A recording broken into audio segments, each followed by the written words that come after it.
It was 2 o'clock in the morning in Ouagadougou. Phones screamed through the night. Screens flashed with a single brutal message. French banks freeze transfers. IMF suspends loans. CFA Franc collapsing. 70 years of chains tightened in one night. Money that Africans earned, stolen in an instant from vaults in Paris. Independence, a lie written on paper. Real power still in foreign hands. Captain Ibrahim Traoré stood in the palace, fists clenched, eyes burning. Around him, ministers whispered fear. Suicide. They called his plan liberation. He answered, how can a nation be free if it cannot even print its own money? This was no accident. It was punishment. A reminder that Africa's wealth, Africa's labor, Africa's very future remained hostage to Europe's approval. And yet, in that suffocating room, something cracked. A coin, gleaming, with Burkina Faso gold, landed on the table. The last chain of colonization was about to snap.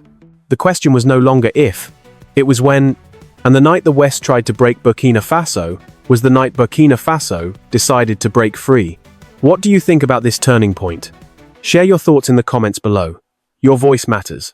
And if you believe Africa's story must be told, don't forget to subscribe and join us on this journey. For decades, Burkina Faso had been described with one word: poor, a landlocked country, dependent on aid, forgotten on world maps. That was the story outsiders told, but those who lived here knew another truth. Beneath the dry soil lay gold, tons of it, enough to build schools, hospitals, railways, and entire industries. Yet year after year, the gold left on foreign plains, profits siphoned to banks in Europe, while the people remained trapped in scarcity. Every African elder knew the weight of the CFA Franc, a currency designed in Paris, controlled in Paris, stored in Paris. Every time an African government printed a note, it had to deposit dollars with the French treasury. Imagine that, paying to use your own money. Imagine building wealth with your own hands, only to beg permission to touch it. This was not economics. This was a chain, a colonial shackle polished and renamed. Ibrahim Traoré had seen enough. He was a soldier, yes, but also the son of farmers who knew hunger, who knew what it meant to toil in the sun, while profits flowed elsewhere. His rise to power was not an accident. It was the eruption of a question buried too long. Who really owns Africa? That night, in the dim light of the presidential office, the question burned hotter than ever. The International Monetary Fund thought they had cornered him. French banks thought they could starve his people into submission. Western media was already preparing the headlines. Burkina Faso collapses. A failed experiment. Another African tragedy. But something else was brewing. For months, quietly, secretly, Ibrahim and a handful of trusted allies had been planning an answer. They called it Operation Sankara, in honor of the revolutionary leader murdered in 1987 for daring to dream of a self-sufficient Africa. Sankara's ghost still walked in every Burkinabe street, reminding people of the price of silence. That file, resting on the table, held blueprints for a weapon no army could match. A new currency, forged from the country's own gold, powered by digital technology, untouchable by Paris or Washington. To the frightened ministers, it seemed madness. To Ibrahim, it was destiny. Because this story is not just about economics. It is about dignity. It is about whether Africans will forever kneel for permission or whether they will finally stand. And as dawn approached over Ouagadougou, with city lights fading into the first glow of morning, a simple but seismic question hung in the air. What happens when one African nation decides to fight not with guns, but with its own money? That is the question we follow tonight. So, keep listening, because what you are about to hear is not just Burkina Faso's story. It is the story of every African who has ever wondered why freedom feels unfinished. The palace was never quiet, but that night it felt like a battlefield, disguised as an office. Phones rang without pause. Papers shuffled, like restless whispers. Screens glowed with breaking headlines, each one more brutal than the last. French banks suspend transfers. IMF halts support. CFA Franc Untersiege. It was not simply news. It was war. An invisible war launched without bullets. but aimed directly at the lifeline of a nation. At the head of the long table, Captain Ibrahim Traoré Sadrigit, his uniform catching the pale light of the lamps. His face was calm, but his clenched fists betrayed the storm inside. Around him, his ministers argued in rising tones. This is economic suicide. The finance minister said, sweat glistening on his forehead. His voice cracked under the weight of fear. We are too small, too poor. We cannot challenge Paris. We cannot abandon the CFA Franc. Nobody has ever done it. Nobody. That word lingered in the air like smoke. Traoré's eyes moved slowly around the table. To the president of the central bank, Dr. Amina Konate, whose trembling hands betrayed her inner turmoil. To economy minister Ousmane Zongo, shifting uneasily in his chair, his lips pressed into silence. To the advisors who could not meet his gaze, their courage already wavering. At last he spoke, his voice low but steady. Then we will be the first. The room froze. Even the telephones seemed to pause in their relentless ringing. Traoré leaned forward, his knuckles pressing into the polished wood of the table. Tell me, Zongo, tell me, Konate, how can we call ourselves independent if we cannot even print our own money? The CFA franc is not currency. It is a chain, a colonial chain, polished to look like freedom. For 70 years we have worn it. Silence thickened the air. No one denied the truth. Everyone in that room had grown up under the shadow of the CFA franc. They knew the rule. For every note printed, dollars had to be deposited with the French treasury. A system designed not to liberate, but to bind. Dr. Konate finally spoke, her voice almost a whisper. Mr. President, we know you are right. But practically, what can we do? We have no printing presses, no infrastructure. And if the people wake tomorrow and rush to the banks, what then? Panic will destroy us faster than sanctions. Traoré reached under the table and placed a file before them. The ministers exchanged uneasy glances. None had seen this before. On the cover, stamped in bold letters, Operation Sankara. He opened it slowly, like unveiling a secret buried for decades. Inside lay blueprints, documents, and at the center, a coin. A single coin, gold-colored, catching the light like a flame in the dark. On one side, the proud outline of Burkina Faso. On the other, a baobab tree, ancient and unbreakable. Gasps rippled around the table. This, Traoré said, holding the coin between his fingers, is the Burkina gold, a currency backed not by promises in Paris, but by our own soil, our own hands, our own gold. The finance minister shook his head, disbelief painted across his face. Impossible. Our reserves are held abroad. Our mines are controlled by foreign companies. How can we? Not anymore. Traoré cut him off. His tone was calm, but his eyes burned. Even as we sit here, the army is moving. By dawn, the mines will be ours. Foreign executives escorted to the border. Our gold returned to us. We no longer ask permission. Zongo slammed his hand on the table. And what of sanctions? What of boycotts? They will crush us. Mr. President, they will cut us off from the world. Traoré smiled faintly, the kind of smile that unsettled more than it reassured. He pressed a button on the console beside him. A screen flickered on, displaying a world map. Certain countries glowed in red. Russia, China, Turkey, India, Brazil, Iran. For 6 months, he said, we have been negotiating quietly. Direct trade agreements. Gold for technology. Gold for energy. Gold for medicine. No dollars. No euros. No Paris. No Washington. They thought they held all the cards. They were wrong. The room erupted into overlapping voices. Shock. Fear. Amazement. Some ministers whispered prayers under their breath. Others stared at the coin, as if it were a weapon. Dr.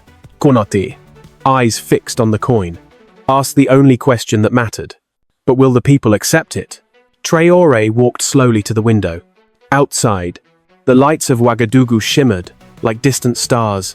He clasped his hands behind his back, his posture, that of a man carrying not just a country, but a continent. They will, he said quietly, Because this is not paper. This is not illusion. It is value they can hold. For generations they have stored gold with jewelers, knowing it never loses worth. We are not asking them to trust us. We are giving them what is already theirs. He turned back, lifting the coin once more, so its surface caught the light. In that moment, it was not just a piece of metal. It was defiance. It was hope. It was fire. The ministers exchanged glances, their fear mingling with something else, something dangerously close to belief. And as the clock ticked toward dawn, the coin remained on the table, gleaming like a promise. The question that none dared to voice hung unspoken in the air. Was this the beginning of liberation or the first step toward ruin? History has a way of lingering, like smoke that clings to walls long after the fire is gone. For Burkina Faso, that smoke carried the name of Thomas Sankara, the young captain who had once promised self-reliance, who had banned luxury cars for ministers, who had planted millions of trees against the desert, who had dared to say, "He who feeds you, controls you." His voice had electrified a generation. His assassination in 1987 had silenced it, at least on the surface. But for those who grew up under his shadow, the silence never lasted. Ibrahim Traoré was one of them. As a boy in the dusty outskirts of Ouagadougou, he had listened to his father curse the CFA Franc. His father was a farmer who sold cotton for pennies while foreign traders shipped it abroad for fortunes.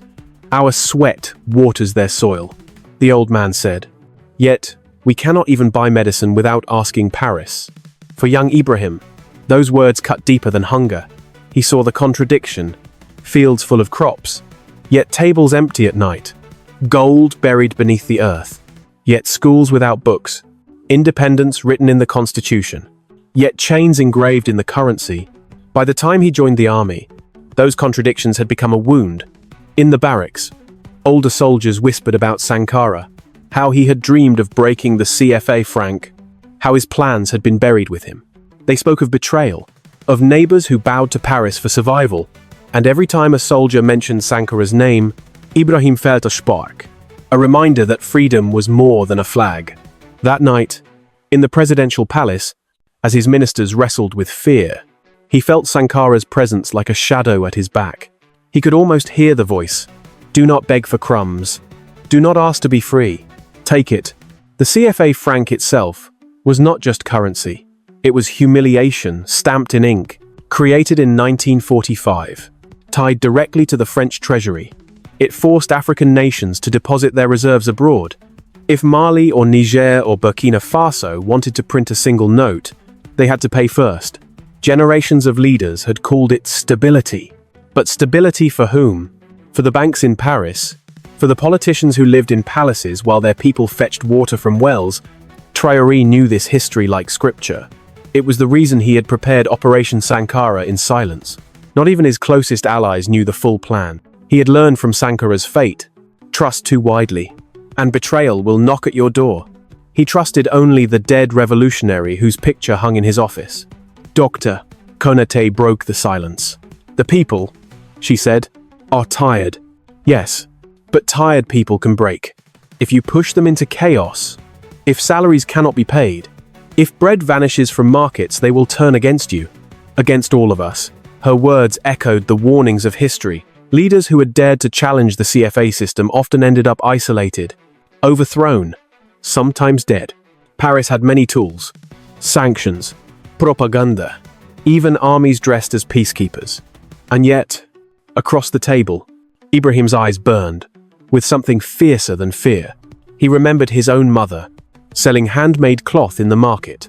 She would sit for hours under the sun, bargaining with traders who always seemed to have the final word. "This cloth," she once told him, "was woven by my hands, but priced by theirs. One day, Ibrahim, you must learn whose hands set the value." That lesson had stayed with him long after she passed. So when the finance minister shook his head and muttered, "This is madness," Ibrahim almost smiled. Madness was watching your nation's gold locked away in Paris vaults. Madness was watching your youth risk their lives in the desert to migrate, while billions in resources left untouched. Madness was calling slavery stability. He walked across the room to the portrait of Sankara. The revolutionary's gaze seemed alive, steady, unwavering. Ibrahim stood still, feeling the weight of both history and expectation. Behind him, the ministers shifted nervously, unsure if they were witnessing the birth of salvation or the prelude to disaster. He spoke not to them, but to the memory that haunted the nation. His voice was a whisper, but in the silence it sounded like thunder. "Thomas," he said, eyes fixed on the portrait, "we finish your work tonight." The coin lay in the center of the table, small and silent, yet heavier than any weapon. Ministers leaned closer, unable to take their eyes off it. Its surface glowed with a dull, warm shine, the color of buried treasure finally unearthed. On one side, a map of Burkina Faso, sharp and proud. On the other, the silhouette of a baobab tree, roots spreading deep, branches reaching wide. A symbol older than colonization itself. "It is only a prototype," Traore said, turning it between his fingers. "But it is real, made from our own gold, refined on our own soil. Not paper, not illusion. Value you can touch." The ministers exchanged uneasy glances. For years, they had signed documents with numbers that never felt real. Loans, credits, reserves, all reduced to digits stored in accounts across the sea. Now, here was something tangible, something that belonged to them. And yet, the weight of fear lingered. The finance minister cleared his throat. "Mr. President, gold alone cannot sustain us. The world runs on banks, on transfers, on digital transactions. People will not line up to carry coins. They will want convenience, security." Traore placed the coin back in the file and slid another sheet across the table. Blueprints glowed under the dim light. Screens, codes, diagrams of a mobile application. "This," he said, "is the Burkina digital wallet. Every citizen will receive it. A phone in their hand becomes their bank.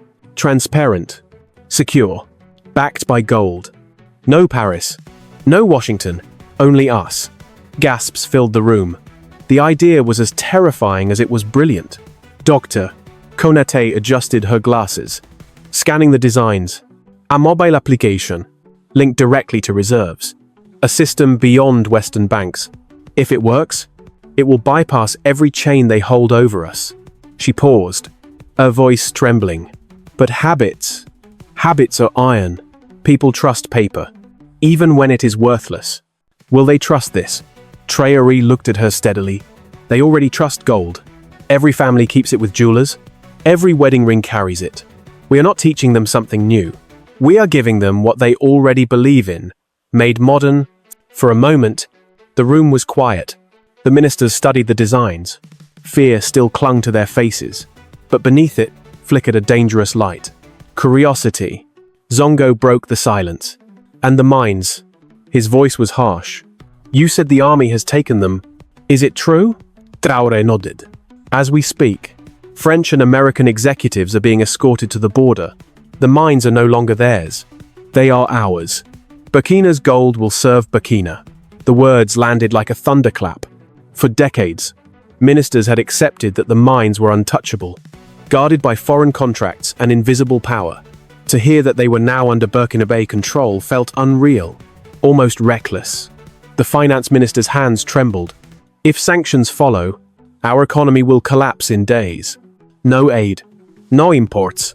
The shelves will empty, and the people will not blame Paris. They will blame you." Traore's gaze sharpened. "Then let them blame me.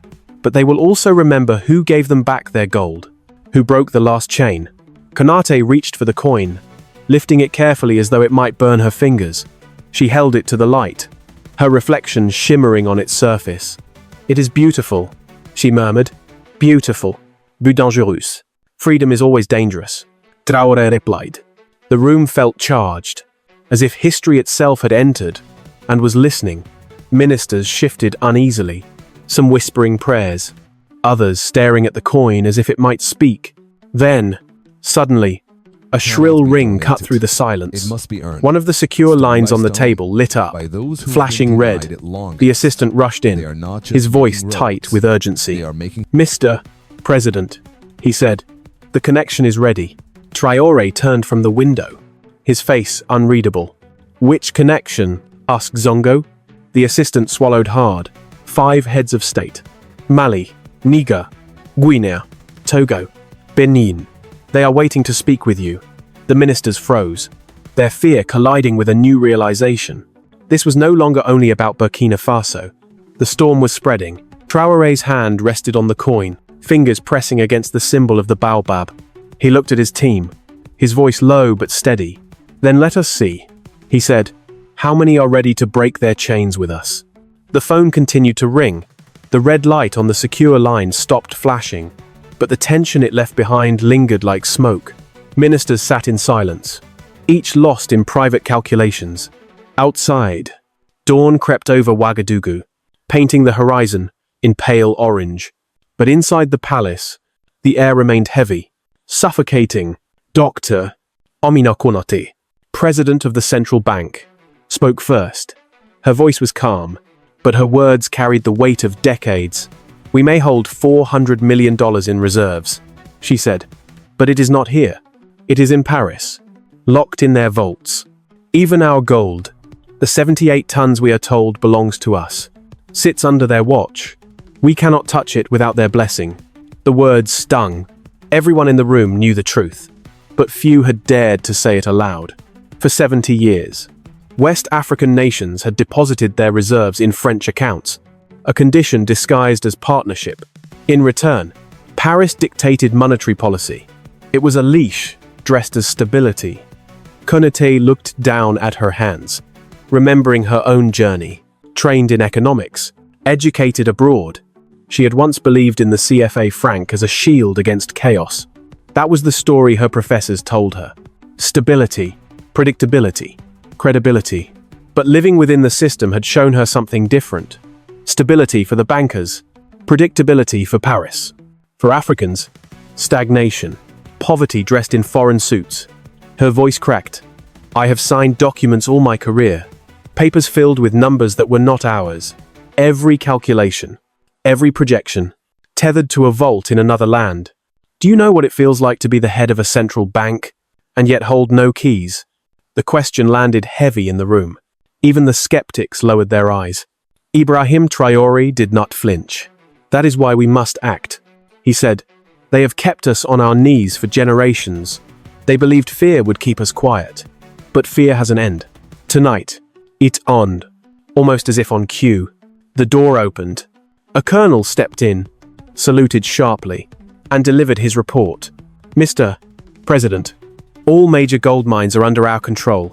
Foreign executives escorted out. No casualties."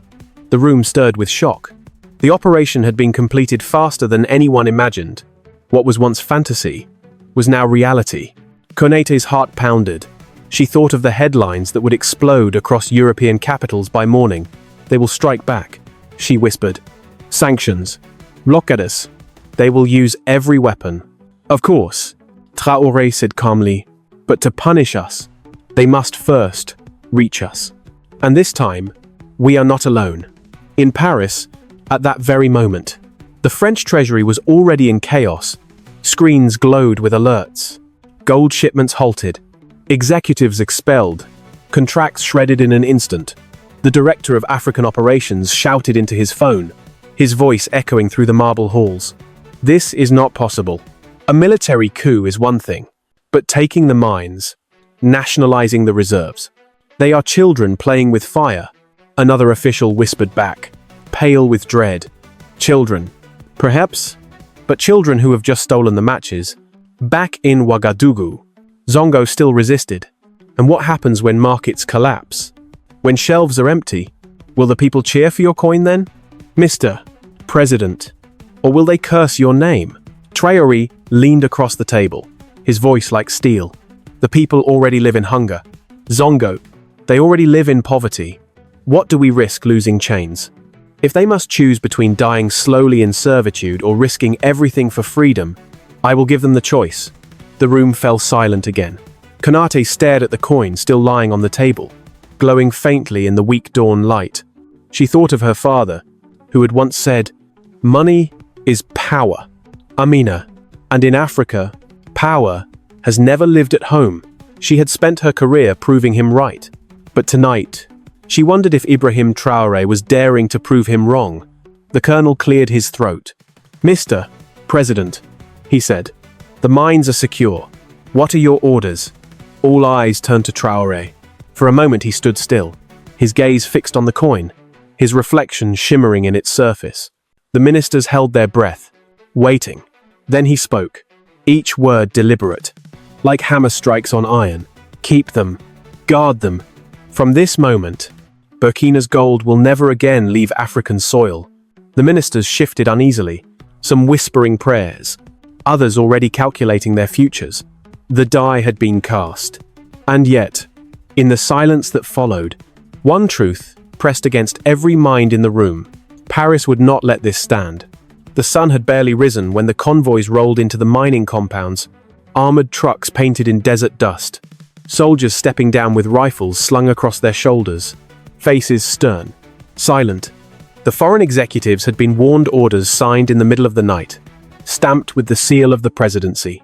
But none of them believed it until the gates rattled open and Burkinabe troops marched inside. At the largest site, a French director in a tailored suit stormed out of his office, fury written across his pale face. "This is illegal," he shouted, voice echoing over the yard. "You cannot do this.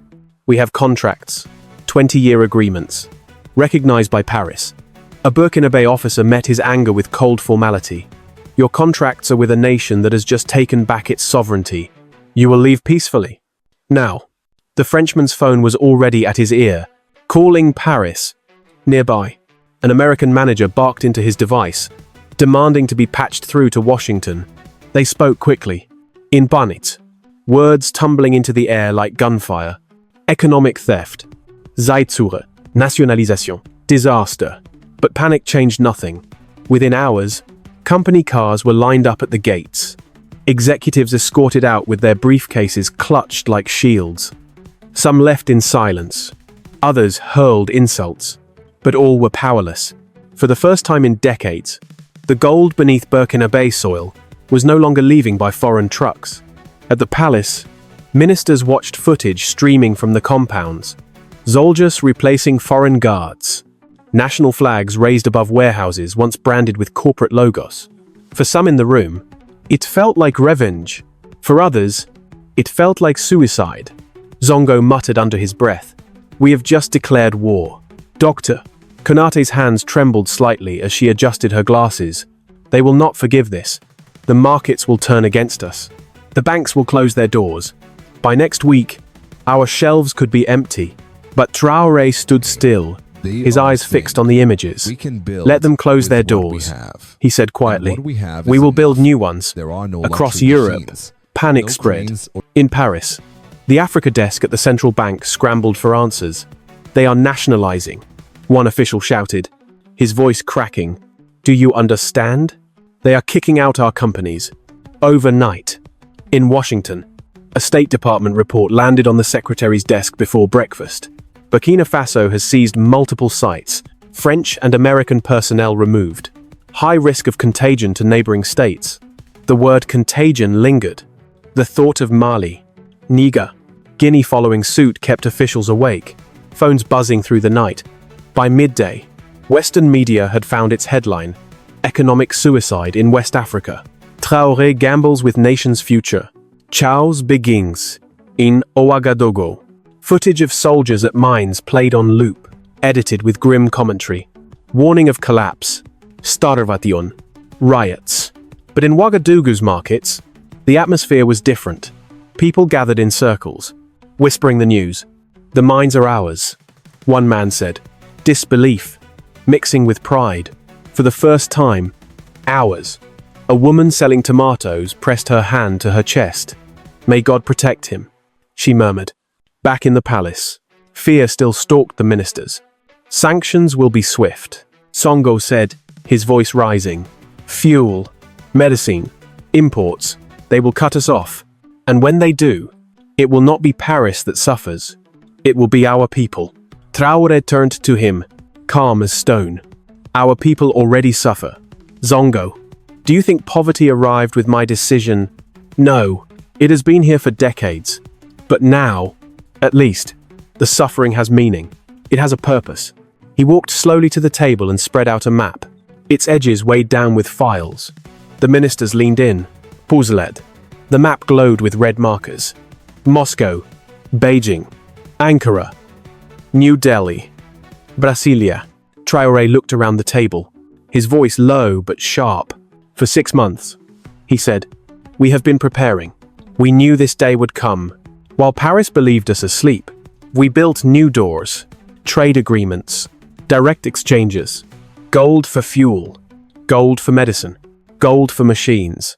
No dollars, no euros, only us and them. The ministers stared at the map, disbelief, colliding with something else, something they were almost afraid to name. Hope. Traore placed his hand flat on the table. They thought cutting us off would break us. They never imagined we had already found another way. The room fell silent, the sound of history shifting like earth before an earthquake. The map remained open on the table, red markers glowing under the dim light. Moscow, Beijing, Ankara, New Delhi, Brasilia. Cities that, for decades, had been spoken of only in whispers among African leaders. Partners too dangerous to court openly.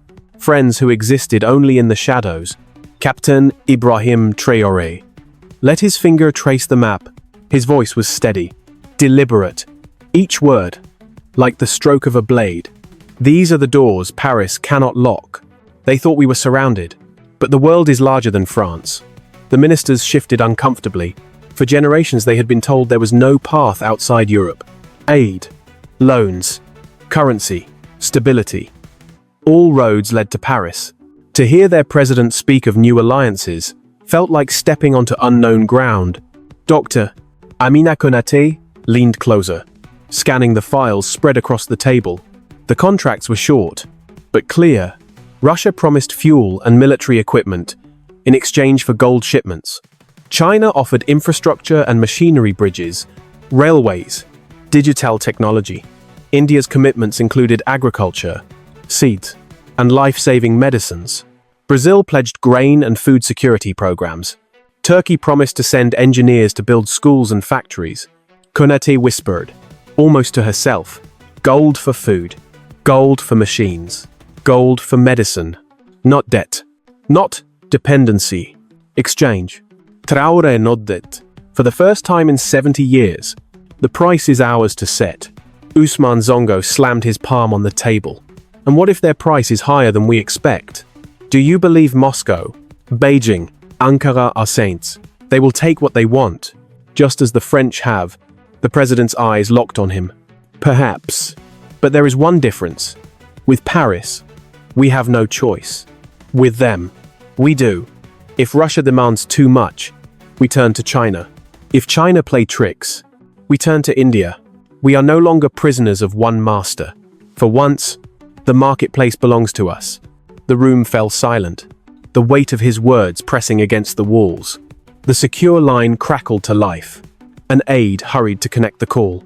The voice that filled the room was deep, calm, unmistakably Eastern. Captain Traoré, the man said, our government has received your confirmation. The first shipments are prepared. Your gold will be accepted. But listen to me carefully. Once you cross this line, you will not be forgiven. The West will hunt you. They will not stop until you are broken. The ministers froze. The voice spoke not with malice, but with the weary knowledge of history. Leaders had risen before, only to be cut down. Traoré's reply was calm. They already hunt us. They already cut us off. Freeze our reserves. Starve our children. Tell me what is left to lose. The line was quiet for a moment. Then the voice returned. Softer. Your life. Your government. Courage is never enough. Africa is full of graves dug for men who thought otherwise. The call ended with a low hum, leaving the room heavy with the echo of the warning. Dr. Konaté stared at her president, her hands folded tightly. She had spent her life balancing numbers, building forecasts, believing stability was the highest virtue. But now, for the first time, she saw a leader willing to embrace instability for the sake of dignity. Fear twisted in her chest, but alongside it something else stirred. Respect. Mr. President, she said quietly, you are gambling not just with your life, but with all of ours. Traore looked at her with eyes that did not waver. Then let me carry the risk. Leaders must pay the price. Not the people. The words struck her harder than any economic chart ever had. She lowered her gaze, torn between dread and loyalty. Zongo was not convinced. When the sanctions hit, when markets close, when bread vanishes from stalls, what will you tell the mothers who cannot feed their children? Traore's answer was sharp. I will tell them the truth, that for 70 years they have lived hungry, not because of me, but because of the chains of Paris. And I will tell them this hunger is different. It is the hunger before a harvest, not the hunger of slavery. The room grew quiet again. Ministers exchanged uneasy glances. They could not deny the truth in his words, but truth did not silence fear. Outside the palace, Ouagadougou was waking. Motorbikes sputtered through dusty streets. Vendors laid out vegetables under the rising sun. Families prepared tea, unaware that history was being rewritten only a few blocks away. In the hum of ordinary life, no one yet knew they were about to be called to witness a rebellion unlike any before. Oned entered quickly, his breath short. Mr. President, he said, the broadcast is ready. The cameras are waiting. Every eye turned toward Traore. This was the moment ministers had dreaded.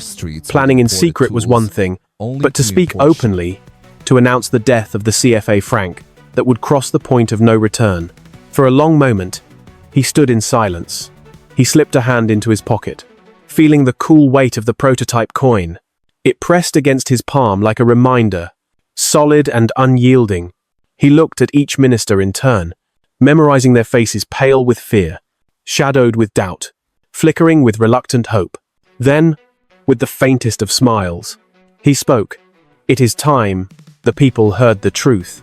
He turned and walked toward the door, the sound of his boots echoing against the marble floor. The ministers sat frozen, knowing they were about to step into history willingly or not. And in the silence he left behind, one thought hung unspoken. Once the words leave his mouth, there will be no turning back. The cameras hummed softly, their red lights glowing in the early morning stillness. It was 6:30 a.m. Across Burkina Faso, families were preparing breakfast, children rubbing sleep from their eyes, vendors setting up stalls, drivers warming their engines, radios crackled in kitchens, televisions flickered in living rooms. And then suddenly, the nation's attention froze. On every screen, in every cafe, Ibrahim Traoré appeared, dressed in his military uniform, cap steady on his head, shoulders square, eyes burning with calm determination. He did not smile. He did not bow. He stood as if the entire weight of history pressed against his back. And yet he remained unbroken. People of Burkina Faso, he began, his voice clear, carried on the morning air like a bell. I appear before you in these early hours to share the truth. Last night, French banks and Western institutions launched economic war against us.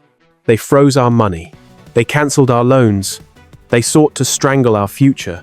Across the capital, people leaned closer to their screens. In cramped apartments, in roadside stalls, in the homes of farmers far from the city, men and women listened in silence. You know why they did this. Traoré continued, his tone sharpened, cutting like a blade.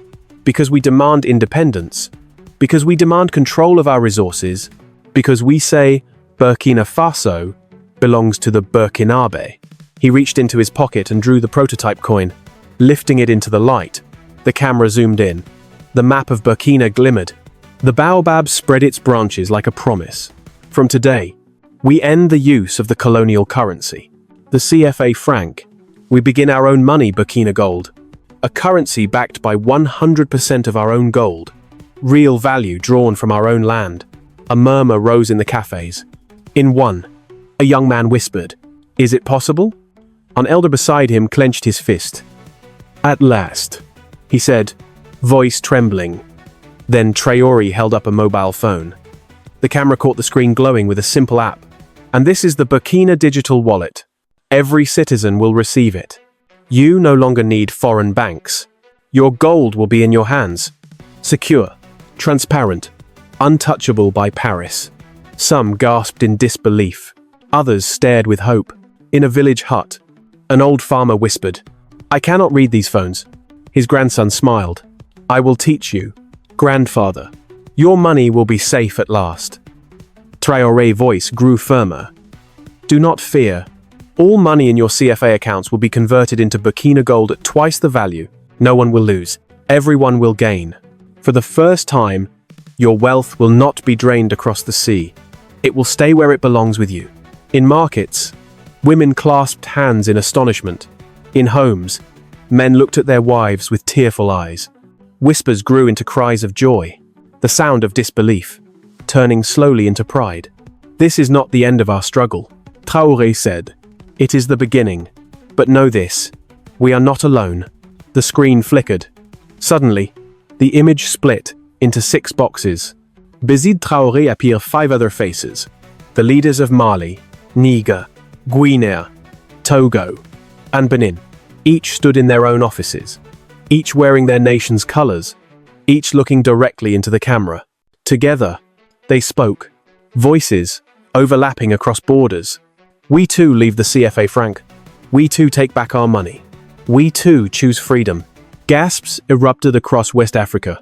In Bamako, Niamey, Conakry, Lomé, Cotonou, millions watched their screens in shock. It was not one nation standing alone. It was 6. In Ouagadougou, people spilled from cafes into the streets, lifting their phones high, showing the glowing app to strangers. Some shouted, some wept. For the first time in living memory, Africans saw more than defiance. They saw unity. Inside the palace, ministers stared at the broadcast, their fear drowned by the magnitude of what they had just unleashed. And in Paris, screens lit up with emergency alerts. A banker whispered, voice trembling. 6 countries, all at once. Back in Burkina Faso, Ibrahim Traoré looked into the camera, his expression unshaken. "This is not revolution," he said. "This is evolution, the final step of independence. Today, Africa begins anew." The broadcast froze on his face, determined, unyielding, defiant. And across continents, from dusty villages to marble boardrooms, the world understood. A line had been crossed. The split screen held steady. 6 faces, staring back at millions. In Ouagadougou, Ibrahim Traoré stood like a general at the front line.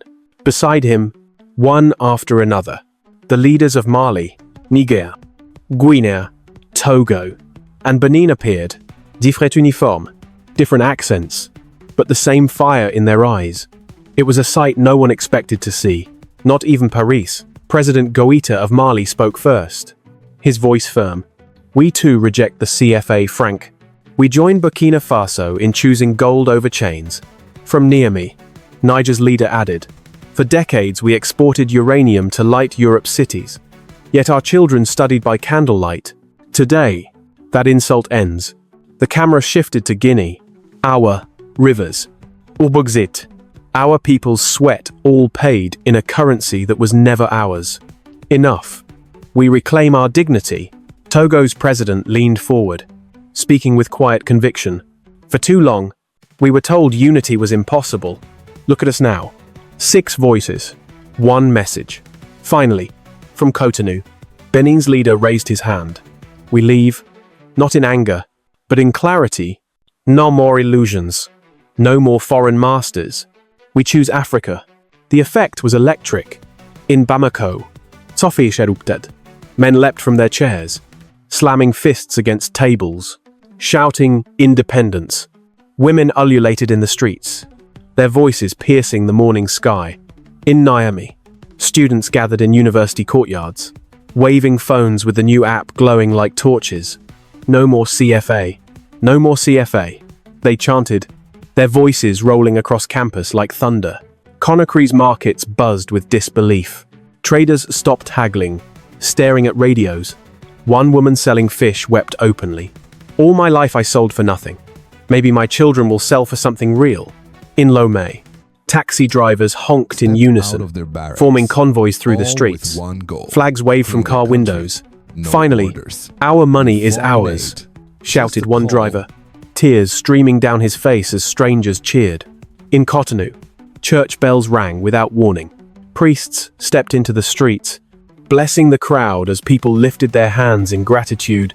"This is God's justice," someone cried. The wave spread like fire across the region. In villages where televisions were rare, neighbors crowded into a single house to watch. In towns, loudspeakers carried the broadcast through dusty streets. Everywhere, one message repeated, "We are free." But freedom is never without fear. Not everyone celebrated. In each country, there were whispers of doubt. "What if the West punishes us?" asked one shopkeeper in Niamey. "What if the shelves go empty?" murmured a teacher in Lomé. The fear was real. The memories of famine and embargo still raw. Yet even fear could not silence the pride swelling in people's chests. For the first time, they saw their leaders united, speaking with one voice. Not begging in foreign capitals, but declaring on their own soil. Inside Ouagadougou's palace, the ministers watched the broadcast with disbelief. Zongo's lips were pressed tight, as though trying to hold back panic. "It is not only us now," he whispered. "It is all of them. If this fails, we bring down half of West Africa." Dr. Konate, by contrast, sat straighter than before. For years, she had signed documents tethered to Paris. Now, she felt something stir deep inside, something she had buried beneath caution. Pride. Traore's eyes did not leave the screen. "They thought we would stand alone," he said softly. They were wrong. In the streets outside, the broadcast ended, but the echo remained. Strangers embraced. Children ran with flags.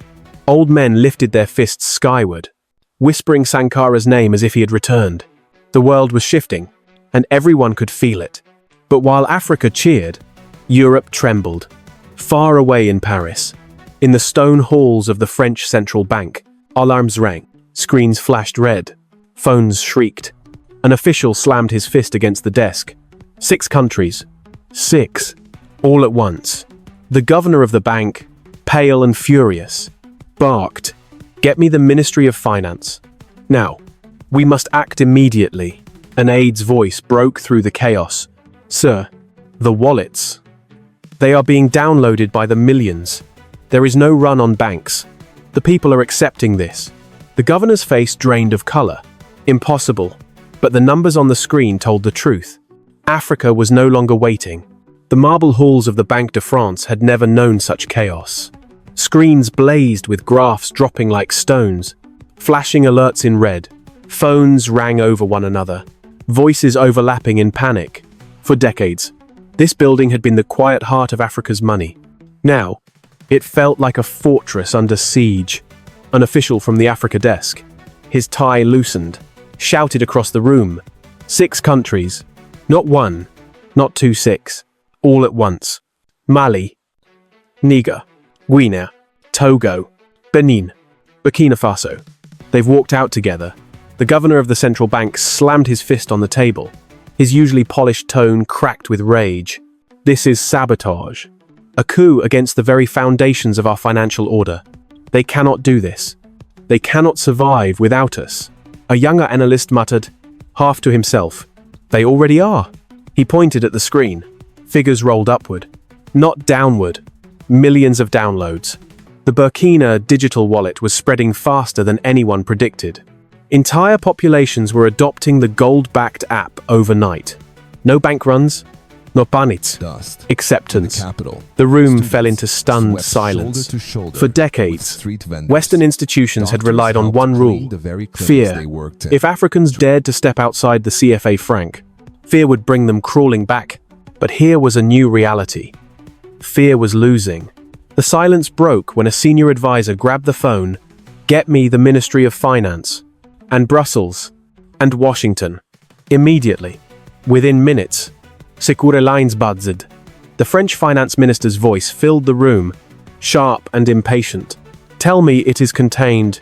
"It is not," the governor replied, his voice strained. They coordinated. They planned this in secret. Their minds are seized. Their currency launched.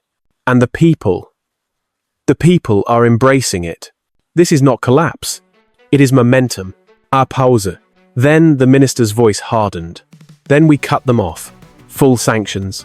Energy. Medicine. Trade. Make them feel the price of defiance." From Brussels, An EU commissioner joined the call, her tone clipped. We cannot afford another contagion. If West Africa slips, Central Africa may follow. Act quickly, freeze all reserves, suspend all transfers, shut down access to European markets. In Washington, the reaction was colder, more calculated. A senior Treasury official warned, if gold-backed currency spreads, if digital wallets bypass the dollar, this could destabilize more than Africa. It could reach Latin America, even Asia. This is not an African problem. It is a global threat. The governor wiped his forehead. We warned them for years. We told them independence was suicide, but they call it liberation. A journalist's voice carried from a television in the corner, reporting live. Economic collapse begins in Africa. The anchor declared, 6 nations abandon the CFA Franc. Experts predict famine, riots, and the total collapse of financial order. The footage showed shaky clips of Ouagadougou streets, carefully framed to look chaotic. The truth that people were calm, downloading the app was ignored. Instead, Western media painted apocalypse, hoping fear might spread faster than gold. Yet inside the halls of power, the panic was not feigned. Aida burst in, holding a report. Sir, the withdrawals, there are none. Instead, we see confidence. Small traders in Bamako are already accepting the Burkina gold. Market vendors in Niamey use the app. Conakry, Lomé, Cotonou, same story. There is no collapse. There is adaptation. The governor's face twisted. Fury, masking, fear. This is impossible. Africans do not move this fast. Someone is behind this. Someone powerful. The minister's voice cut through the noise. Then we will remind them who holds the real power. Announce sanctions. Today, before the sun sets. The room erupted again. Arguments, warnings, frantic calls to embassies. Some officials insisted sanctions would backfire, driving the Africans deeper into new alliances. Others demanded harsher measures. Block fuel, medicine, close borders. Threaten aid. But the decision was made. The word sanctions was written in ink before the debate even began. In Ouagadougou, dawn was still fresh. People filled markets, phones glowing with the new wallet. Pride was swelling, fragile but real. And far away in Paris, powerful men in marble rooms swore they would crush it. The governor lifted his phone once more, his hand trembling slightly. Contact the Élysée. Tell the president it has begun. Africa is slipping. And if we do not act now, we will lose them forever. By midday, the announcements came like thunderclaps. From Washington, from Brussels, from Paris. Each statement colder than the last. Sanctions, suspension of aid, termination of agreements. The words echoed across news channels, repeated until they blurred into a single command. Punish them. The IMF struck first. Its spokesperson, face pale behind the podium, declared, all loan disbursements to Burkina Faso and its partners are frozen until they return to stability. Cooperation is impossible. The World Bank followed, citing reckless policy decisions. Brussels announced restrictions on trade access. Washington called the move a danger to regional peace. Western media took the cue.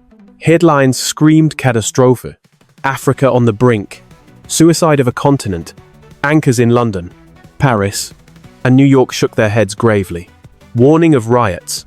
Famine? Collapse. Behind them, screens, rolled footage, old clips of empty shelves, protests in unrelated countries, children cowing for bread. None of it current, but all of it designed to terrify. Yet on African soil, life told a different story. In Ouagadougou's Central Market, the smell of spices and roasted maize filled the air. Women haggled over tomatoes. Men carried sacks of grain on their backs.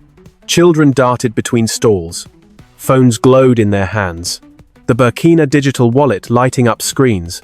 A young woman buying onions tapped her screen, sending a payment in seconds. The vendor gasped, then laughed, holding up his own phone. It is real. It works. Cheers rippled across the stalls. In a roadside cafe, the television blared with Western warnings of collapse within days. The men gathered around, chuckled bitterly. One lifted his phone. Collapse. Then why is my balance here? Why can I buy my tea without a bank? He raised his glass. And the others joined, toasting defiance. Far from the capital, in a quiet village, elders sat beneath a baobab tree. Their grandchildren placed phones in their hands, guiding wrinkled fingers across glowing screens. Press here. Grandfather. The old man pressed, and numbers appeared. He gasped, clutching the device. So they cannot freeze this. The boy smiled proudly. No, it is yours. The elder's eyes filled with tears. Then today, I am free. Inside the presidential palace, ministers crowded around a screen streaming foreign news. Bold words scrolled. Starvation imminent. Burkina Faso isolated. Zongo's face was pale. Do you see? They are already poisoning the narrative. The world will believe we are starving even while we eat. Investors will flee. Allies will hesitate. At the window, Captain Ibrahim Traoré looked down on the city. The streets bustled as usual, motorbikes weaving, children laughing, women balancing baskets on their heads. He turned back, his voice like steel. They speak of collapse because they fear what they see. And what they see is calm, pride, freedom. Dr. Amina Konate adjusted her glass, voice cautious but heavy. Sanctions will still bite. Imports will tighten. Prices will rise. We cannot pretend otherwise. Traore stepped forward. Yes, Amina. But look again. Do you see panic? Do you see riots? No. You see discovery? You see people learning to own what is theirs. They have tasted freedom. And once tasted, it cannot be untasted. Her hands trembled slightly. She had once preached stability through Paris. Yet now she saw true stability in the quiet confidence of market women, in the laughter of children teaching their elders. For the first time, she wondered if freedom itself was the most stable foundation of all. The door burst open. An aide rushed in, clutching a tablet. Mr. President, urgent. On the screen, a map of Africa glowed with tiny lights. Numbers climbed rapidly. Downloads, registrations, transactions, 6 million, 7, 8, each figure higher than the last. At first, the lights clustered in Burkina Faso and its 5 allies.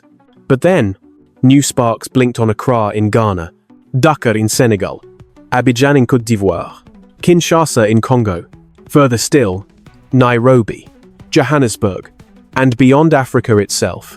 Dots glowed in Paris, Brussels, London members of the diaspora downloading the app, declaring solidarity. Zongo stared in disbelief. This is madness. Why would they? Konate cut him off, her voice firm now. Because hunger for dignity knows no borders. They see freedom here, and they want it too. The ministers fell silent, each grappling with the scale of what they were witnessing. What began as a gamble for one nation had become a movement for millions. Traore took the tablet, staring at the glowing constellation of lights. His reflection flickered on the screen, framed by the fire he had lit. He spoke softly, almost to himself. They thought sanctions would cage us. Instead, they have unchained us. He set the tablet down. Outside, the city hummed with ordinary life. Inside, history pulsed louder with every second. The question was no longer whether Burkina Faso could survive sanctions. The question was how far this fire would spread. The village had been restless since dawn. Word had spread along the dusty roads that the president was coming. Mothers pulled children close, whispering. Young men argued outside the tea stalls, some mocking, others curious. Why would he come here? To us. One scoffed. Politicians only arrive when they want votes. An old woman spat into the dirt. Or when they want to lie. Still, the people gathered. By the time the convoy rolled in, the entire village was pressed into the square beneath the ancient baobab. Silence settled like a heavy cloak. For many, it was the first time they had seen a head of state with their own eyes. Ibrahim Traoré stepped down from the jeep without ceremony. No stage. No microfones. No guards. Just him, uniform dusty from travel, boots crunching on gravel. He walked directly into the crowd. The villagers parted slowly, eyes sharp with suspicion. At the front stood a farmer. His frame was gaunt, his spine bent by decades of tilling stubborn land.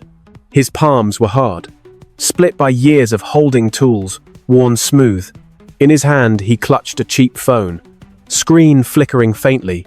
When the president reached him, the farmer did not bow. He lifted the phone, his voice steady, though lined with bitterness. "Mr. President," he began. "They say, this small box carries my money. But I have seen money vanish. I saved for years, and still the bank swallowed it. When Paris gave the order, I buried 2 sons who left for Europe because here, their labor was worth nothing. And now you say this will protect us, that this box will set us free." The crowd stirred. Some muttered in agreement. Others shifted uncomfortably. Doubt weighed heavy in the air. Traore did not speak. Instead, he lowered himself onto the ground. Sitting cross-legged in the dust at the farmer's feet, gasps rippled through the villagers. A president in the dirt. Such a sight belonged more to fables than to politics. "Father," he said at last, his tone gentle, "your doubt is not weakness. It is wisdom. They have stolen from you too many times. Why should you trust me today? You should not. Trust only what you see." He reached out and steadied the farmer's hand, guiding his rough thumb across the screen. The app opened, numbers glowing in golden light. The old man blinked, his breath catching. This is mine." "Yes," Traore said firmly, "backed by gold from our soil. No banker in Paris can freeze it. No president in Washington can erase it. Not even I can take it from you. It is yours." The farmer's lips trembled. He turned the phone over, as though expecting the numbers to vanish. When they did not, his knees buckled. He fell to the ground, clutching the phone to his chest. Tears carved lines through the dust on his cheeks. "For the first time," he whispered, his voice breaking, "my labor cannot be stolen." The words struck the crowd like thunder. Women wailed in joy, ululating, until their cries pierced the sky. Children danced, clapping in rhythm. Men lifted their fists, shouting Traore's name. Some fell to their knees in prayer. Others wept openly. The air vibrated with something larger than relief. It was released 70 years of chains cracking all at once. Traore Rosse, raising his hand for silence. His voice carried like a drumbeat. "This is why we fight. Not for ministers, not for palaces, for this. For the farmer who must never again fear losing the fruit of his labor. For the child who must grow, knowing his future is his own." The people surged forward. Mothers pressed bread into his hands. Fathers gripped his arms.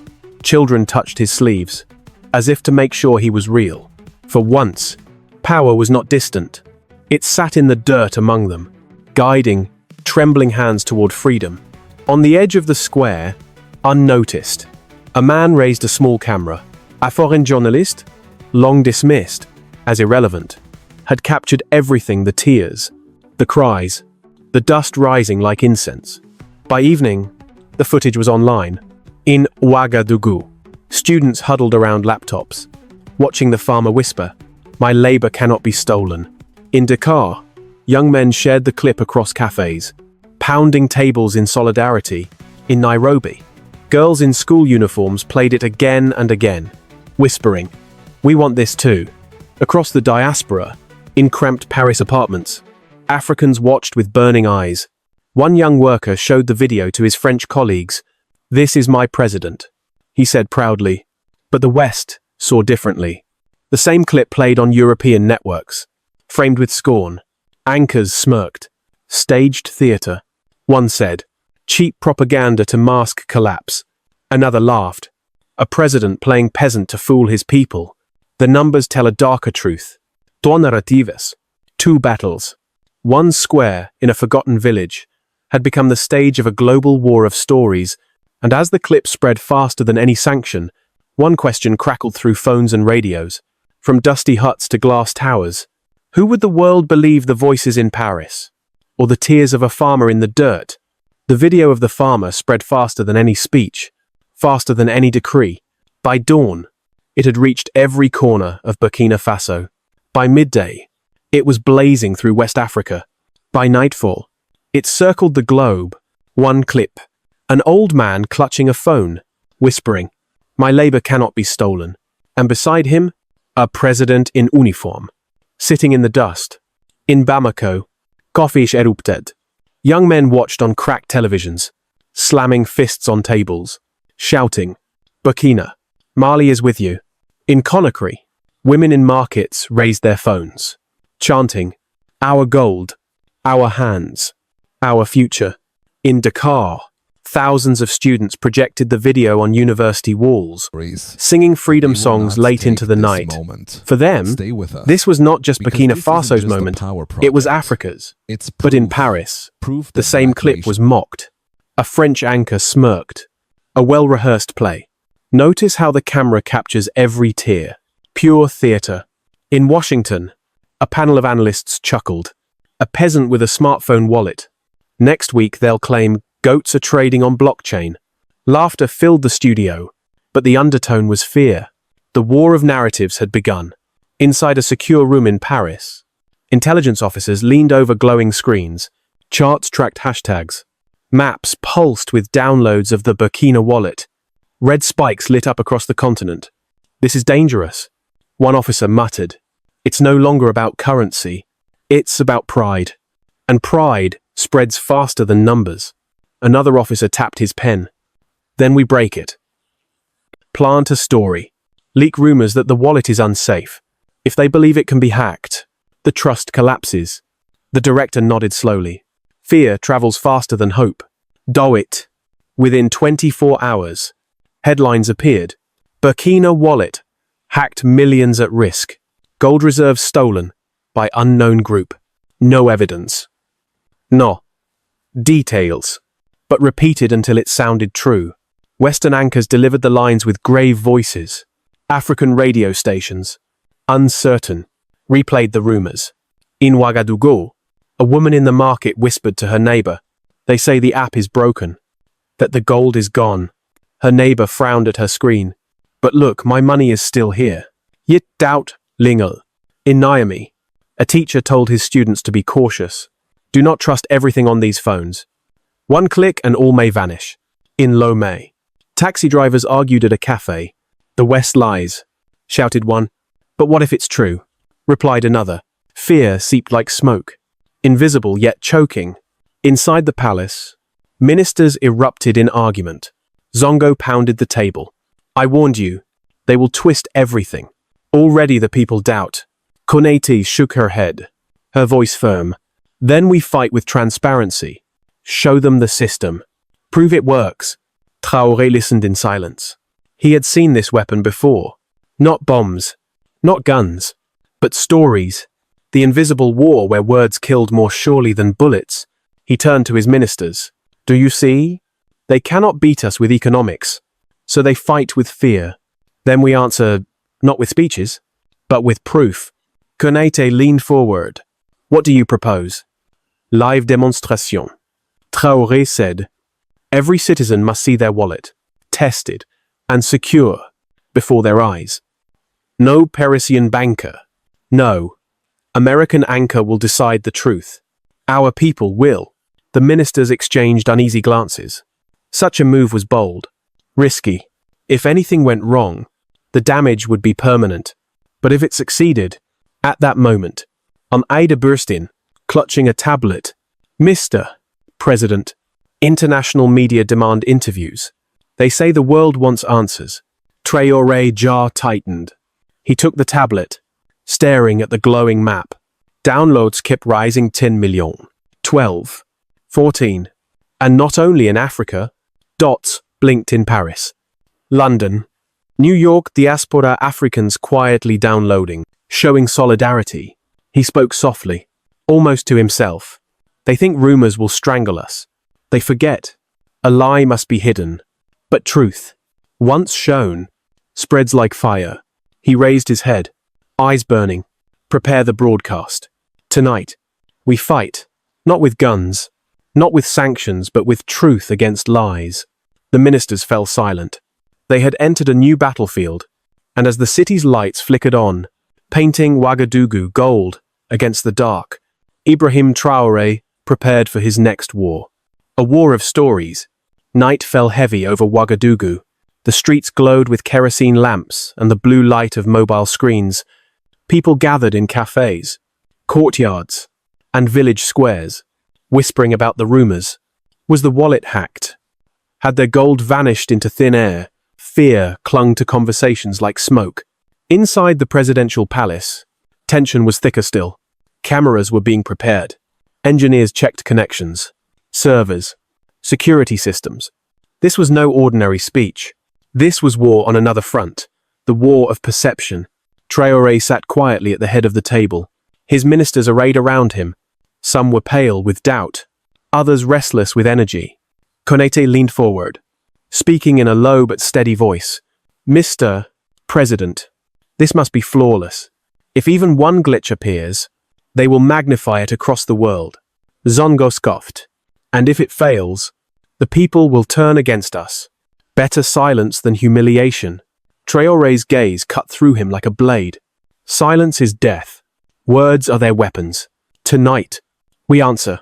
He stood and walked toward the studio. The air buzzed with nervous energy. Technicians nodded quickly, confirming everything was ready. Lights flickered on. The red camera light glowed. At exactly 9 p.m., the broadcast began. Across Burkina Faso, across West Africa, even across diasporas in Europe, screens came alive with the image of the president. He did not sit behind a desk. He stood, sleeves rolled, phone in hand. "People of Burkina Faso," he began, his tone clear and direct. "They say our wallet is broken. They say our gold is gone. They spread lies because they cannot bear the truth that for the first time in 70 years, our money is ours." He lifted his phone for the camera.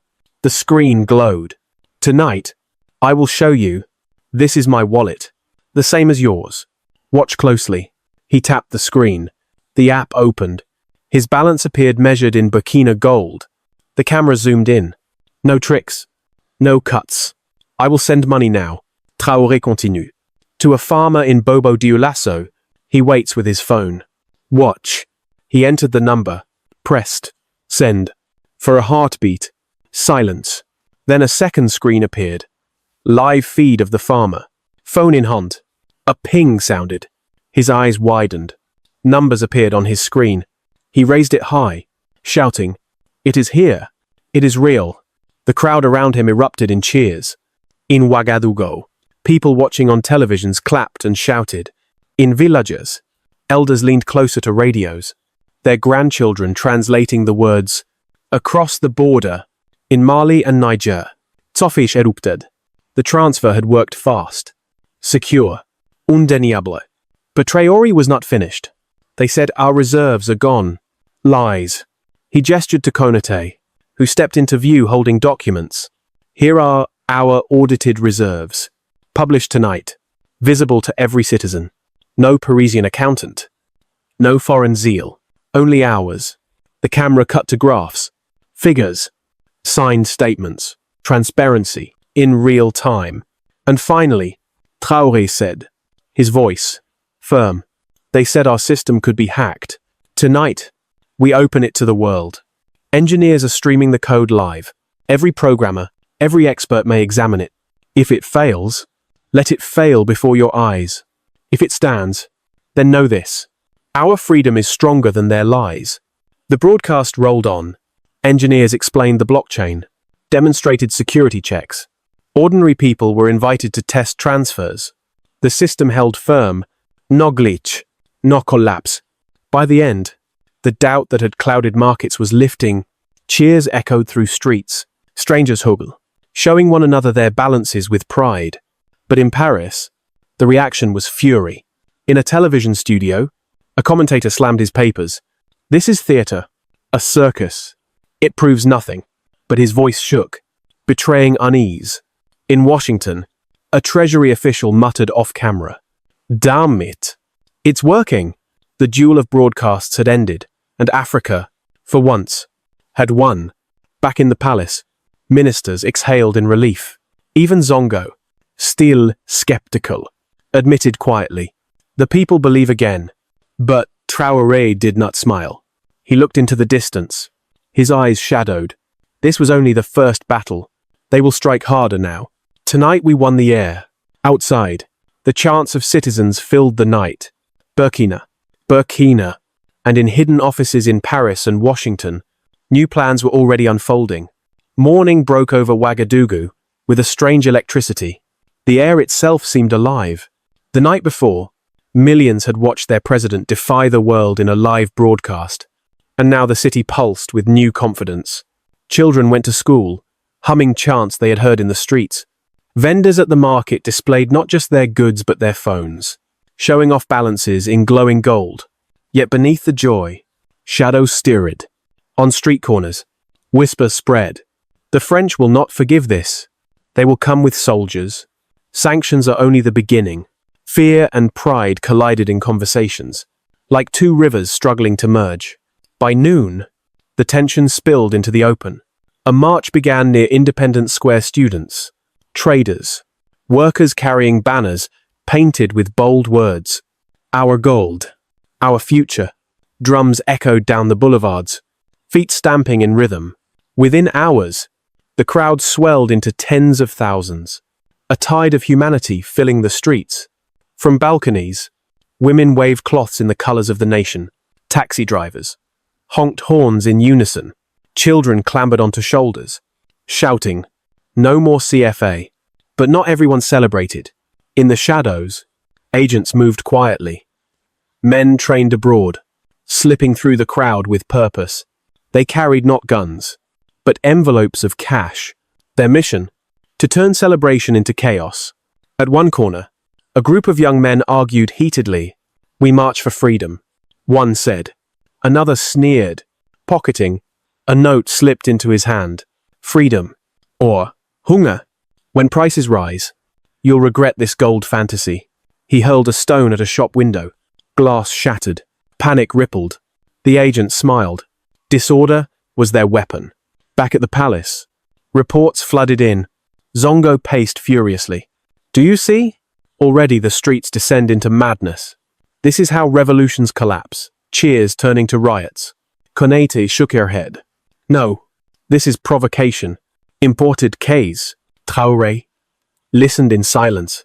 He knew the signs. He had studied the patterns of coups and uprisings across Africa, how foreign hands lit small fires until nations burned. His jaw tightened. "Send word to the commanders. Protect the people. Do not shoot. The world is watching. If we spill blood, they win." In the streets, soldiers arrived, forming human chains, not with weapons raised, but with arms outstretched, guiding crowds back from provocateurs. The students responded first, chanting, "The army with the people with the army." Trust, fragile but real, spread like oxygen. Still, the saboteurs pressed harder. More stones, more shouts. Someone lit a torch, thrusting it toward a shop. But before it caught flame, a circle of women surrounded the man, beating pots and pans, driving him back with cries of, "Not here, not today." The crowd roared, approval. The turning point had come. What could have spiraled into chaos instead hardened into unity. By dusk, the marchers filled the square before the palace, singing, waving phones lit like candles. From the balcony above, Traore stepped out. The roar of the crowd rose like thunder. He raised his hand for silence. "My brothers, my sisters," he called. "They tried to turn your joy into fear. They sent whispers, lies, even money to break you. But look around. Are you broken? No." The crowd roared. "Are you afraid? No. Then know this. Our strength is not in palaces or armies. It is in the streets. It is in the farmer with his phone, the mother with her child, the student with her voice. They cannot defeat us because we are already awake. And once awake, Africa does not sleep again." The square shook with chants. Burkina, Africa, freedom. Phones rose high, their golden screens glowing in the night. Inside the palace, Konate whispered to Zongo, "Do you see? The people are no longer watching. They are living this revolution." But Zongo's face remained tense, and that is exactly what makes us most vulnerable. Far away, in Paris and Washington, Satellite feeds carried the images, tens of thousands chanting, soldiers standing peacefully among them, phones glowing like fireflies. Analysts frowned. This was not chaos. This was order, forged from defiance. And somewhere, in the quiet halls of power, men made decisions. If the streets will not collapse, one voice said coldly, then we will strike elsewhere. The chants of the march still echoed in Ouagadougou, but beneath the surface another current was moving, cold, silent, and deadly. It did not shout in the streets or paint slogans on walls. It whispered in barracks, traded envelopes in alleys, and crept like smoke into the very heart of the army. In Paris, a minister leaned across a polished desk. Demonstrations of unity. Soldiers refusing to fire. This cannot stand. His advisor's voice was sharp, almost gleeful. Then we do what has always been done. We cut off the head, fund a faction, sow suspicion, let ambition do the rest. A coup. The word dropped like poison. For decades, it had been the bluntest tool of control. Why invade when you could buy generals? Within days, strange tremors reached the palace. A colonel suddenly drove a new car. Captains were seen meeting in private, with shadowy businessmen at hotel bars. Phones rang at odd hours. Conversations hushed when loyalists entered. The whispers were always the same. Remove him, and Paris will forgive. Remove him, and Washington will reward. Remove him, and you will rise. One evening, Konate entered the president's office, with a file clutched tightly in her hands. Her voice was low but urgent. Mr. President, our intelligence confirms it. At least 7 officers have been approached. Money, promises, even threats to their families. The seeds are there. Zongo slammed his palm on the table. I told you this would happen. They will never let us breathe. Sanctions failed. Rumors failed. Now they come for our own men. This is the end. Traore's eyes burned. No, Zongo. This is not the end. This is the test.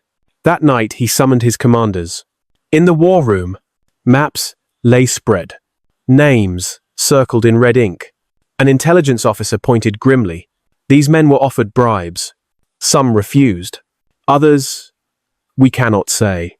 Traore leaned over the map. If we strike at them, we fracture the army. If we stay silent, they may strike at us. Silence weighed on the room. The choices were knives, each sharp in its own way. Meanwhile, in the barracks, unease festered. Young soldiers whispered over rations. The president is bold, but boldness brings hunger. They say France will open the borders if we change leaders. A sergeant warned, keep your voice down, or tomorrow you'll be gone. Trust, once fragile, now frayed like rope under strain. Ordinary people felt it too. In markets, women stored extra millet. Fathers told sons to avoid the city center. One old man muttered, I saw this before. 1987. Sankara was betrayed by his own. Beware, it begins the same way. One evening, a gunshot cracked outside the palace gates. Guards scrambled, weapons raised. A lone soldier had fired into the night. Accident. Warning. No one knew, but fear rippled through the corridors. It was no longer rumor. The coup was at the threshold. Leaflets appeared by dawn. Your president gambles with your lives. Gold is gone. Trust is gone. Radio stations played a leaked recording claiming Traore planned to flee with reserves. Western newspapers declared, Burkina faces internal revolt. Ministers shouted in endless meetings. Some demanded mass arrests. Others urged negotiation. Konate pressed for transparency, but her hands shook. Zongo muttered constantly about collapse. Through it all, Traore sat silent, watching, alone at night. He stared at the gold coin on his desk. He whispered into the darkness, they killed you with bullets. Sankara, they will try the same with me. But if I fall, let the fire not die. Beyond the palace, the city held its breath. Shopkeepers glanced nervously at passing convoys. Mothers sent children indoors at dusk. Youth debated heatedly on café. If they overthrow him, do we stay silent? Or do we flood the streets again? The atmosphere thickened, heavy with suspicion. Officers vanished from duty. Trucks of soldiers moved at night without orders. Messages flew through encrypted apps. Be ready. The moment is near. The stage was set. Foreign capitals waited with cold patience. Disloyal officers sharpened their knives of ambition. Loyalists braced for betrayal. And the people, weary yet defiant, whispered prayers that history would not repeat its cruelest cycle. For the battle over money had turned into something older, darker. The battle for power itself. And in Africa, such battles were not fought in daylight. They began in the shadows until the first gunfire broke the silence. The night was heavy, pressing down on Ouagadougou like a suffocating blanket. The city seemed restless, as if it knew danger was crawling through its streets. Dogs barked without reason. Radios played low. Nervous voices trading rumors. Soldiers patrolled, their boots crunching gravel, eyes darting at every shadow. Inside the palace, Ibrahim Traoré sat at his desk. The gold coin, prototype, glinting faintly under lamplight. He rolled it between his fingers. Its weight, both comfort and curse. Konaté entered quietly. Exhaustion etched into her face. Mr. President, she whispered. Reports from the barracks. Movements without orders. Vehicles leaving in the dark. Officers missing from roll call. Traore did not look up. It begins tonight. Zongo burst in moments later. Panic in his voice. We must flee. It's the only way. If they storm this palace, you will do as Sankara did. Traore's eyes snapped up. Fire blazing. If I flee, the dream dies with me. If they kill me here, at least the people will know I stood my ground. The minutes dragged like hours. Then, at 1:12 a.m., the first gunshot cracked through the night. Not in the palace, but near the eastern barracks. Shouts followed. Then engines roared. Armored vehicles. Trucks filled with soldiers racing toward the city center. Inside the palace, alarms wailed. Guards sprinted to positions. Rifles raised. Ministers huddled in fear. Some whispering prayers. Others looking for exits. By one, Sancha. Bursts of automatic fire echoed closer. Windows rattled. Smoke rose in the distance. The coup was no longer shadow. It had come with steel. In the streets, citizens woke in terror. Mothers pulled children under beds. Fathers pressed ears to radios crackling with fragments. Gunfire near the barracks. Soldiers moving on the palace.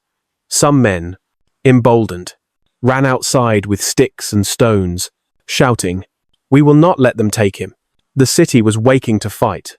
Even as the knives closed in, inside the palace, loyalist commanders rallied.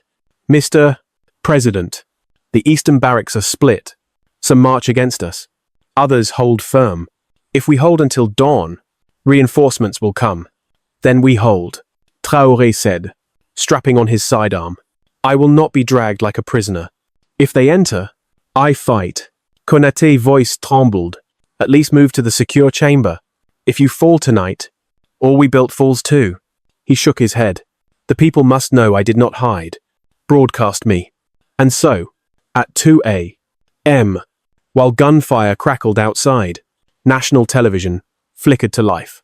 Traoré appeared on screen, calm, uniform sharp, though sweat beaded his brow. People of Burkina Faso, he said, his voice steady over the crackle of distant shots. Tonight, they come with knives and bullets. They think fear will end our dream. But listen, you can hear it outside. The sound of betrayal. Do not despair. Stand firm. If I fall tonight, you rise tomorrow. Do not bow again to Paris. Do not bow to lies. Stand. The transmission lasted less than 3 minutes before power flickered, but it was enough.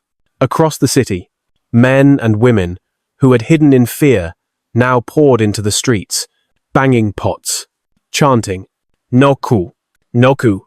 The sound carried like thunder. Soldiers marching toward the palace slowed. Uneasy. Some lowered rifles. Others turned back. By 3 a.m., fighting erupted within the army itself. Loyalists clashed with conspirators in alleyways, at roadblocks, even in courtyards where citizens joined with stones and sticks. The night became chaos, a storm of loyalty and betrayal. In the palace, the president's guard held the line. Shots rang out. Walls shook, but they did not break. By 5 a.m., a grey dawn crept over the city. Smoke hung heavy. Dozens lay wounded, a few dead. But the palace still stood. Traore, exhausted, yet unbowed, emerged onto the steps as the first light struck. Citizens gathered below, battered but chanting his name. The night of knives has ended. He declared hoarsely, but this war is not over. The crowd roared. But above the noise, a single truth lingered. The coup had failed for now. Yet in its failure, it revealed how far the enemy was willing to go. And everyone knew the next strike would be worse. When the sun finally rose, it revealed a city, bruised but still breathing. Smoke curled from burnt vehicles. Streets were littered with shattered glass, spent cartridges, and torn banners from the march. Mothers swept blood from their doorsteps. Children peered out from shuttered windows. The night of knives had ended, but its scars were carved deep into Ouagadougou. At the palace gates, bodies of fallen soldiers lay covered with cloth. Some wore the insignia of loyalists, others of conspirators. Their blood mingled in the dust, a cruel reminder that Burkina Faso's wounds were not only inflicted from abroad, they ran through its own veins. Inside the palace, the air smelled of gunpowder and sweat. Ministers sat in silence, their faces drawn and pale. Zongo spoke first, his voice thin. "We survived. But at what cost? Our army is split. Our streets are bleeding. The world will see this as weakness." Konate shook her head. No. The world saw a people rise. Citizens stood in the streets. Soldiers refused to betray. The palace held. That is not weakness. That is birth. Traore sat apart, his uniform torn, his eyes hollow from sleepless hours. He listened, but spoke little. At dawn, he had stood before the crowd, declaring victory. But in his heart, he knew victory was fragile. This was not an ending. It was an interlude. Later that morning, he walked alone through the city. Soldiers saluted. Citizens reached to touch his hand. Some even knelt as he passed, but he noticed the fear behind their cheers. Markets were open, yet hushed. Bread sellers counted coins nervously. Farmers arriving with goods muttered about rumors of another attack. The people had stood firm, but they were tired. How long could exhaustion carry hope? In the hospital, the cost was laid bare. Dozens of wounded soldiers groaned on narrow beds. Mothers wept beside sons, draped in bandages. One young fighter, barely 18, grabbed Traore's sleeve. "Mr. President, I did not run." His voice cracked. "Tell my mother I did not run." Tears filled Traore's eyes as he clasped the boy's hand. "You stood, and because of you, so does Burkina Faso." That evening, he returned to the palace. Advisors debated endlessly. Tighten control, purge the ranks, negotiate with foreign capitals. The noise was suffocating. Finally, Traore raised his hand. Silence fell. "Listen to me," he said, voice rough but steady. "Last night they tried to cut our throats. They failed, because our people refused to bow. This is not the end. It is the beginning. The night has passed. The dawn is here. But dawn brings a choice. Either we rise together, or we burn alone." Konate leaned forward. "And what of the traitors within our army?" Traore's jaw tightened. "Expose them, but not with vengeance. Show the people who sold their loyalty for foreign gold. Let the shame belong to them, not us. If we answer betrayal with blood, we become no better than those who betrayed Sankara." Os night fell again. Ouagadougou lit candles in windows. Families prayed for the dead, honored the wounded, and whispered to children that freedom was worth every sacrifice. The rumors of fear still lingered, but something new had begun to stir, resolve. Across Africa, the images traveled, citizens chanting against the coup, women driving saboteurs from the march, soldiers standing with the people. From Accra to Kinshasa, whispers turned into conversations. If they resisted Paris in Ouagadougou, why not here? In Western capitals, the tone grew darker. A failed coup meant their hand had been seen. Diplomats spoke in coded anger. The Burkina Faso experiment must be contained before it infects the continent. But within Burkina Faso, something irreversible had happened. For the first time, people believed not only in their president, but in themselves. And as Traore stood once more on the palace balcony, looking at the city scarred yet unbroken, he whispered to the wind, "They tried to bury us in ashes, but from ashes comes dawn." The crowd below roared his name, their voices rising with the smoke of ruined vehicles and the glow of new hope.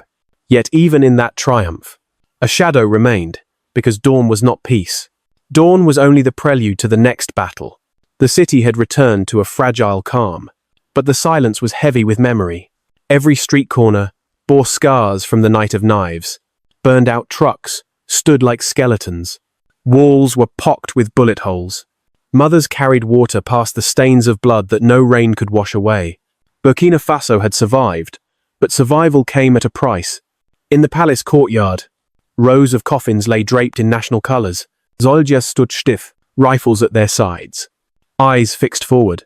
Families wept quietly, clutching photographs of sons who would never come home. Some cursed the conspirators, others cursed Paris. One widow lifted her fist and shouted through her tears, "They thought killing you would kill the dream, but the dream lives in us now." Traore walked among them, stopping at each coffin. His uniform was immaculate, but his eyes betrayed exhaustion. At one, he knelt, laying the golden coin prototype on the wood. "You did not fall for nothing," he whispered. "Your blood is the ink of our freedom." Later, in a closed meeting, Konate laid out the numbers. 79 dead. Over 200 wounded, half the eastern barracks compromised. And sanctions still choke our trade. We cannot pretend this struggle is without cost. Zongo exhaled sharply. The people are proud. Yes, but pride does not fill stomachs. Hunger will turn admiration into anger. Traore leaned forward. Then we show them the truth. We never promised an easy road. We promised a free one. And freedom is never free. That night, he addressed the nation. The broadcast was not triumphant. His voice was steady, almost solemn. "Brothers, sisters, last night we buried our children. We buried soldiers who stood loyal, farmers who defended their streets, mothers who shielded their sons. Their blood was not spilled in vain. It bought us another dawn. But dawn is not peace. It is work. It is sacrifice. And yes, it is suffering." He paused, eyes piercing the camera. The price of freedom is heavy. But ask yourself, is the price of chains lighter? Across the country, silence met his words. In villages, people sat around radios, some weeping, some nodding grimly. In markets, traders replayed his voice, murmuring, "He speaks truth. We suffer, but it is ours, not theirs." In Paris, the speech was mocked. Our commentators sneered. Romantic nonsense. Soon they will beg for our aid. But in African cities, the opposite happened. Crowds replayed the clip on phones, chanting, "Freedom is never free." The phrase spread, painted on walls, whispered in sermons, carried in songs. Days turned into weeks. Food grew scarcer. Fuel prices rose. Lines at clinics lengthened. Yet something strange persisted. No riots. No collapse. Instead, solidarity deepened. Families shared what little they had. Neighbors cooked together, pooling rice and oil. In hardship, the people found each other. Konate marveled at it. Sanctions were meant to break us. Instead, they bind us tighter. But Traore knew the danger was not gone. Sanctions could grind a country slowly. Coups could return. And every night, he asked himself if the cost was too high. Yet, each morning, he saw new evidence that the people were learning to bear it. A farmer at market paying proudly with his wallet. A child telling his mother, "One day I will work in Burkina, not in Europe." The dream had survived knives, blood, hunger, but the price was etched on every face, every street. One evening, he met Sankara's widow. She looked at him with weary eyes, full of both sorrow and pride. "They killed my husband because he dared to dream. You carry his fire now. But remember, dreams do not come free. Are you ready to pay the price?" Traore held her gaze. "I have already begun." The next morning, he stood once more before the nation. Behind him were the coffins of the fallen. Before him, the people scarred, hungry, but unbroken. Last night proved a truth. The world tried to bury. He said that Africans can stand, that Africans can fight, that Africans can do not for foreign masters, but for themselves. The price of freedom is written here, in blood and tears, and we have paid it. We will keep paying it. But when our children walk free, they will know it was worth everything. The crowd roared not with joy, but with resolve. The sound was not celebration. It was defiance, raw and unyielding. Burkina Faso had entered a new era. The West had tested its will with sanctions, with lies, with knives. Each time, the people bent, but did not break.